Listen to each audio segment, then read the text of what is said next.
হাই ৰাইজ সকল স্বাগতম জনাইছোঁ বিন্দাছ চাইললৈ। বাকী আজি মোৰ এইটো ফাৰ্ষ্ট ভ্লগ। তো ফাৰ্ষ্ট ভ্লগত মই গৈ আছোঁ ময়ূৰদাৰ লগত। ময়ূৰদা হেল্ল' সকলোকে বিন্দাছ চাইললৈ স্বাগতম জনাইছোঁ। প্ৰথম ভিডিঅ' গতিকে এইটো চাইলৰ ফাৰ্ষ্ট ভ্লগ, এনেকৈ ভ্লগ আহি থাকিব চাইলৰ। গতিকে সকলোৱে চেনেলটো ছাবস্ক্ৰাইব কৰিব। আৰু আজি আমি গৈ আছোঁ নলবাৰী গৰ্ডন উচ্চতৰ মাধ্যমিক বিদ্যালয়ত। আৰু কিয় গৈছোঁ আচলতে মানে আজি এজন বিশেষ শিল্পী আহিব টিহুৰ পৰা, জুনিয়ৰ ভূপেন হাজৰিকা। তেখেতৰ নাম হ'ল জিতেন শৰ্মা। ভূপেন দাৰ ওপৰত এটা আমি ডকুমেণ্টাৰী ভিডিঅ' বনাই আছোঁ। গতিকে তেখেতৰ এটা সৰু বাইট ল'বলৈ গৈ আছোঁ। তেখেতৰ নাম হ'ল জিতেন শৰ্মা। গৰ্ডন হাইস্কুলত এটা প্ৰগ্ৰেম আছে, ভূপেন দাৰ 100 বছৰীয়া জন্মজয়ন্তী উপলক্ষে মানে অনুষ্ঠানটো অনুষ্ঠিত কৰিছে গৰ্ডন হাইস্কুলে। গতিকে মূলত চাহিলেও যাব। গতিকে মোৰ মানে একচুৱেলি এইটো ইণ্টাৰভিউ, এটা সৰু ইণ্টাৰভিউ হ'ব। আৰু চাহিলেও দেখাই দিব যদি মানে সম্ভৱ হয় ন, তুমি ধুনীয়াকৈ দেখাই দিবা পৰিৱেশটো। সেইটোৱে উদ্দেশ্য আৰু।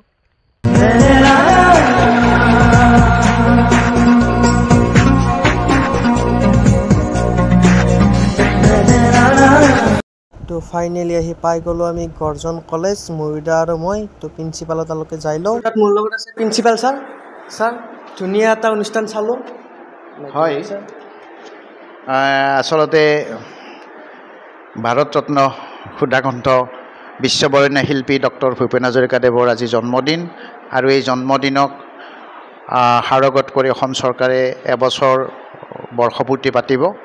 গতিকে আজি এই চেগতে অসম চৰকাৰৰ শিক্ষা বিভাগৰ তৰফৰ পৰা যি নিৰ্দেশনা কৰিছে, সেই নিৰ্দেশনা অনুসৰি আমিও চেষ্টা কৰিছোঁ। প্ৰেয়াৰৰ পৰাই আমি বিভিন্ন গীত মাতেৰে বা আজি আমি জুনিয়ৰ ভূপেন হাজৰিকা খ্যাত জিতেন শৰ্মাদেৱকো আমি মাতিছিলোঁ। তেখেতো আহি আমাৰ মাজত কেইটামান গীত পৰিৱেশন কৰি পেলাই ছাত্ৰ ছাত্ৰীসকলক বাৰুকৈ উপকৃত কৰিলে, লগতে আমিও উপকৃত হৈছোঁ। আৰু এই চেগতে আমি বিশ্ববৰেণ্য শিল্পীগৰাকীলৈ আমাৰ সশ্ৰদ্ধ প্ৰণিপাত জনাইছোঁ গৰ্ডন পৰিয়ালৰ তৰফৰ পৰা। আৰু তেখেতৰ যি সৃষ্টিৰাজি, এই সৃষ্টিৰাজি নৱপ্ৰজন্মই যাতে সুন্দৰভাৱে শিৰোধাৰ্য কৰি ল'ব পাৰে আৰু গীতৰ মাজেদি গোটেই আমাৰ যিটো স্বাভিমান, ভূপেন হাজৰিকা, ডক্টৰ ভূপেন হাজৰিকা বুলি যিটো স্বাভিমান, সেইটো যাতে প্ৰতিটো খোজতে আমি ঠিকে ৰাখিব পাৰোঁ, অক্ষুণ্ণ ৰাখিব পাৰোঁ, সেয়ে আমি কামনা কৰিছোঁ। আৰু এতিয়া নৱপ্ৰজন্মই এই গীতবিলাক পৰিৱেশন কৰি পেলাই বিভিন্ন ধৰণে অসমক তথা ভাৰতবৰ্ষক উদ্ভাসিত কৰিব লাগিব। গতিকে ধন্যবাদ মোৰ ফালৰ পৰাও তোমালোকক ধন্যবাদ জনাইছোঁ। গতিকে শেষত কি ক'ম আৰু, খুব ভাল লাগিল তোমালোক অহাৰ কাৰণে। আৰু কেতিয়াবালৈকে লগ পাম, বা আজিৰ যিখিনি কাৰ্য হৈছে আমি আমাৰ পঢ়াৰ মাজেদি চলাইছোঁ, কাৰণ স্কুলো চলিব লাগিব। গতিকে আমি সেইখিনি সময় আমি অলপমান গীত মাত শুনি পেলাই আকৌ ল'ৰা ছোৱালীবিলাকক আমি পঢ়াৰ ৰুমত পঠাইছোঁ। সেইমতে আমি গোটেই দিনটো কাৰ্যসূচী লৈ যাম বুলি ভাবিছোঁ। ধন্যবাদ। ময়ূৰদাৰ লগত মই নলবাৰী আহিছোঁ। কিয় আহিছোঁ আপোনালোকে গম পাইছেই চাগে, যদিও পোৱা নাই মই কৈ আছোঁ। মোৰ সৈতে আছে জুনিয়ৰ ভূপেন হাজৰিকা। আপোনাৰ খবৰ কিনি? খবৰ ঠিকে আছে। মই এতিয়া গৰ্ডন উচ্চতৰ মাধ্যমিক বিদ্যালয়ৰ চৌহদত উপস্থিত। আজি ভূপেন দাৰ পবিত্ৰ জন্মদিন, আৰু এই জন্মদিনত মই ইয়াত উপস্থিত হৈছোঁ। আৰু ভূপেন দাৰ কথা আৰু গীতেৰে আজিৰ এই অনুষ্ঠান জীপাল কৰিছোঁ। আৰু ভূপেন দাক সোঁৱৰণ কৰি মই তেখেতৰ এটি গীতৰ কলি গাইছোঁ।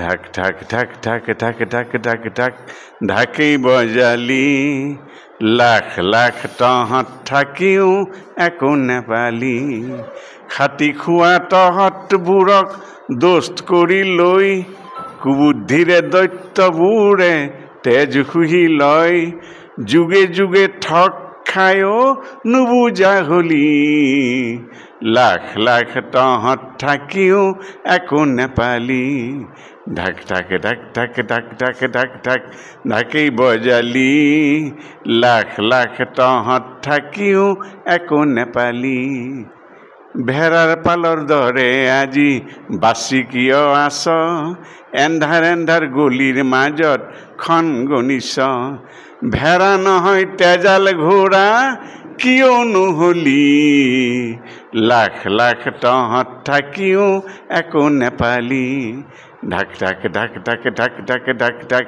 ঢাকেই বজালি, লাখ লাখ তহঁত থাকিও একো নেপালি, জন অৰণ্য ঠোঁট জঘন্য পুঁজিপতি ধন্য, জন অৰণ্য ঠোঁট জঘন্য পুঁজিপতি ধন্য, বনোৱা পণ্য গণ্য মান্য সমাজ অনন্য, মুখা পিন্ধা বৰ মানুহক প্ৰণাম কৰিলি, নাই নাই নাই তোৰ ইজ্জত বেচিলি ঢাকটো মাথো বাজে না নহয় ঢাক তহঁতৰ অস্ত্ৰ সুখহঁতৰ নাঙঠকৰ কাৰিহঁতৰ বস্ত্ৰ এক নতুন সমাজ গঢ়িবলৈ পণ কৰিলি জাক জাক তেজাল ঘোঁৰাক চিঞৰ মাৰিলি নতুন সমাজ গঢ়িবলৈ পণ কৰিলি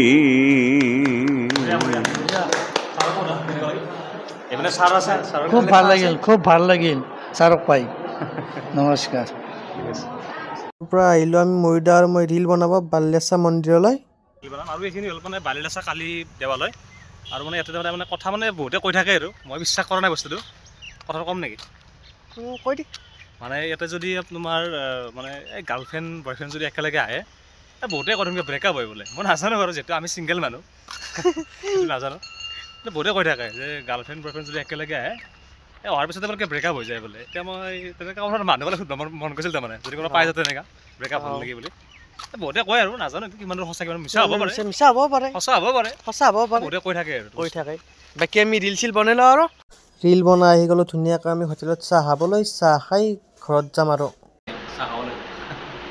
চাহটো খাই লওঁ লগ পাইছোঁ গৈ আছোঁ ঘৰলৈ বুলি মৰিদাই বোলে এটা লংপেণ্ট কিনিব লংপেণ্ট কিনি বিদায় দিওঁ বাকী মৰিদা এই কাপোৰ চাপোৰ লৈ ল'লে বিজুৰ পাই এটা পেণ্ট ল'লোঁ তাৰ পৰা ভাল লাগিল পেণ্টটো মানে একোৱেই ল'লোঁ বাকী মৰিদা বাই বাই লগ পাওঁ আৰু লগ পাম আৰু সকলোৱে নতুন এইটো প্ৰথম ভিডিঅ' ন প্ৰথম ভিডিঅ' সকলোৱে ছাবস্ক্ৰাইবটো কৰি দিব আৰু তো বাই বাই গাইছ